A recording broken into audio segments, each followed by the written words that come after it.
پہلے کچھ ہم آداب ذکر کر دیں۔ بسم اللہ والصلاۃ والسلام علی رسول اللہ وبعد۔ اس میں کوئی شک نہیں کہ اللہ سبحانہ وتعالیٰ نے اس کو بہت اہمیت دی ہے کہ دین کے تعلق سے سوال کرنا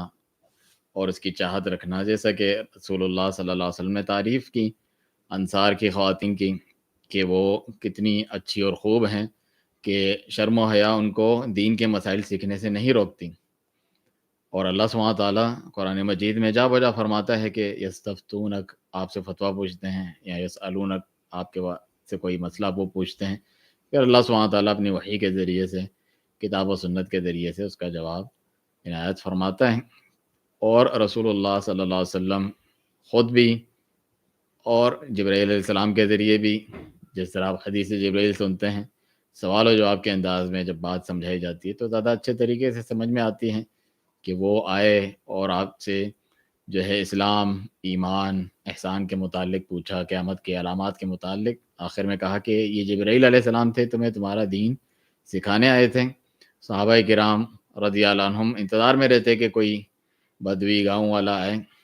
وہ خود تو ادب احترام میں کئی مرتبہ خاموش رہتے اور چاہتے کہ کوئی آئے اور آپ سے یعنی بالکل کھل کر جو ہے سوال کرے، جس کا جواب ہم پائیں، ہمارے بھی علم اور ایمان میں اضافہ ہو۔ یہ سوال و جواب کے طریقہ ہیں جو اللہ سبحانہ تعالیٰ کی طرف سے دین کے علم کے حصول کے طریقوں میں سے ایک طریقہ ہے، اور اللہ سبحانہ تعالیٰ نے اس کو مشروع قرار دیا ہے۔ البتہ اس میں خیال یہ رکھنا ہے کہ کتاب و سنت کی روشنی میں جواب ہو، جو اللہ سبحانہ تعالیٰ کی وحی ہے، جو ہر قسم کی غلطی سے پاک ہے۔ کتنے لوگ ہیں اپنی رائے پر مبنی جو ہے لوگوں کو فتاویٰ دے کے خود بھی گمراہ ہوتے ہیں، دوسروں کو بھی گمراہ کرتے ہیں، جیسے کہ قرب قیامت فرمایا کہ اہل علم، علماء کرام، جو علماء ربانی ہیں، کتاب و سنت پر عمل کرنے والے سب یہ پر، اس میں جب انہیں اٹھا لیا جائے گا، علم ان کے ساتھ اٹھ جائے گا، تو لوگ جاہلوں کو اپنا بڑا بنا لیں گے، ان سے جو ہے دینی مسائل پوچھیں گے، خود بھی گمراہ ہوں گے وہ لوگ فتوی دے کر غلط، ضلوا عدلوا، یعنی فضلوا عدلوا، خود بھی گمراہ ہوں گے، دوسروں کو بھی گمراہ کریں گے۔ تو سوال جواب کے آداب میں سے یہ ہیں کہ جس چیز کا مسئلہ معلوم نہیں ہے اسے پوچھا جائے ہدایت کی چاہت میں، کہ میں جو ہے صحیح مسئلے کو سمجھ کے اللہ کا تقوی اختیار کر کے ہدایت پر آ جاؤں،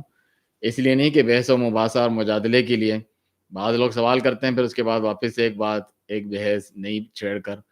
یہ مناسب طریقہ نہیں ہے اور یہ سوال پوچھنے کے آداب میں سے نہیں ہے۔ اللہ سبحانہ تعالیٰ کا فرمان ہے فَاسْأَلُوا أَهْلَ الذِّكْرِ إِن كُنتُمْ لَا تَعْلَمُونَ، اگر تمہیں علم نہ ہو تو جنہیں علم ہے ان سے تم پوچھ لو، بالبینات والزبر، جو آیات احادیث اللہ سبحانہ تعالیٰ کی نازل کردہ وحی کی روشنی میں اہل علم سے سیکھ کر ان کے کلام کی روشنی میں آپ کی رہنمائی کریں۔ اسی لیے جو کثرت سوال ہے جس سے منع کیا گیا ہے، کہ رسول اللہ صلی اللہ علیہ وسلم نے فرمایا کہ جب تک میں تمہیں چھوڑے رکھوں مجھے چھوڑے رکھا کرو، یعنی بیجا بہت سارے سوالات پہ سوالات نہ کیا کرو۔ جس طرح سورہ بقرہ جو دوسری صورت ہے قرآن کی، اس میں جو البقرہ یعنی گائے والا قصہ ہے، اس میں یہی تھا کہ بار بار سوال کر رہے ہیں، اللہ سبحانہ تعالیٰ نے جو حکم دیا اس پر عمل نہیں کر رہے، تو اللہ سبحانہ تعالیٰ نے بھی جواباً ان کے سزا کے طور پہ سختی کی۔ جب انسان خود سختی دین میں اپناتا ہے تو اور اس پر سختی کی جاتی ہے۔ قیامت کے دن سب سے زیادہ قابل نفرت مبغوض شخص وہ ہوگا اللہ تعالیٰ کے ہاں کہ جس کے بار بار بال کی کھال اتارنے، پیچھے پڑنے، سوال کرنے کی وجہ سے حلال چیز حرام کر دی گئی دوسرے لوگوں پر۔ چنانچہ جس چیز کا حکم دوں اس پر عمل کرو، جس سے منع کروں اس سے رک جاؤ۔ فَإِنَّمَا أَهْلَكَ مَنْ كَانَ قَبْلَكُمْ، تم سے پہلے لوگ اسی لیے تو ہلاک ہوئے کہ کثرت سؤالہم، یا کثرت سؤالہم واختلافہم علی انبیائہم، بہت زیادہ سوال کرتے اور انبیاء کرام سے پھر بھی اختلاف کرتے تھے۔ لیکن علم کے حصول کے لیے سوالات کرنا یہ تو ایک اچھی چیز ہے۔ عبداللہ بن عباس رضی اللہ عنہما جو ہیں وہ فرماتے ہیں جب ان سے کہا گیا اتنا علم آپ کو کہاں سے آیا، تو فرمایا بھی لسان سؤول وقلب عقول، بہت زیادہ سوال پوچھنے والی میری زبان تھی اور بہت زیادہ باتوں کو سمجھنے والا میرا دل تھا۔